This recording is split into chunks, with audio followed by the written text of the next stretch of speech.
Hey everybody, Cynthia Varkavisser here, and I just finished talking about the chakra system.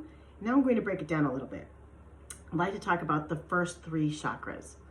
The first three chakras are the ones closest to the earth. So that would be your root chakra, which is red, your sacral chakra, which is orange, and your solar plexus chakra, which is yellow.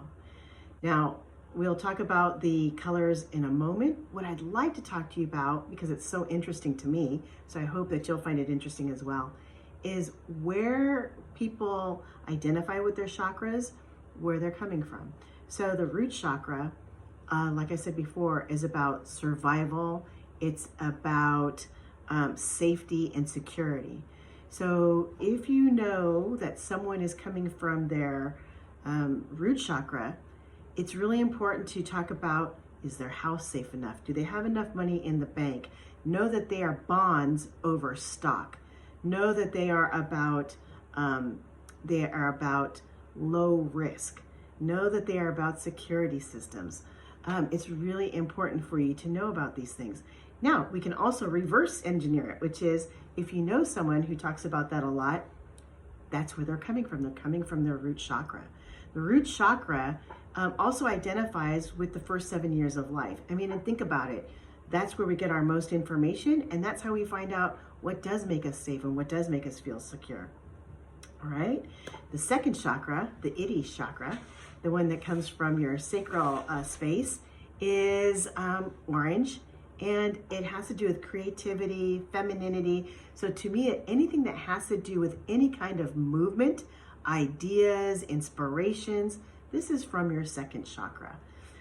People who like to come from their second chakra, they always have ideas. They find things very inspiring. They don't have to be super emotional about it, but you're going to see that they move through to the ideas section.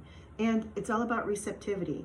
The thing I find very interesting, at least in the crowd that I run with, is that we don't do very well with receptivity. We're really generous with our time, but we have a hard time receiving compliments, getting help. And so what I find is it's good to talk about second chakra if that's the kind of conversation that they want to have, okay? The third chakra, which is one of my favorites, is the emotional chakra. It's the solar plexus, and it's yellow. And what I find interesting with the emotional chakra is it has a lot of power because we are emotional beings. I find a lot of people feel like they're coming from their heart when really what they're doing is that they're coming from their emotions. It's a little bit tricky, and it's something that I love having people separate out so they can understand what their greater purpose is compared to what is it that they're feeling, so they have a deeper understanding of where they're coming from. And it's really important for you to come from your feelings. So someone who comes from their third chakra, easy. They say, I feel, I believe, I think, right? It doesn't feel good. That's crappy. Anything that's super emotional, all right? So those are your three chakras. The one thing I do want to tell you about, these chakras have to deal with your past, okay? And I'll talk more about that in another video, all right? See you all later. Bye.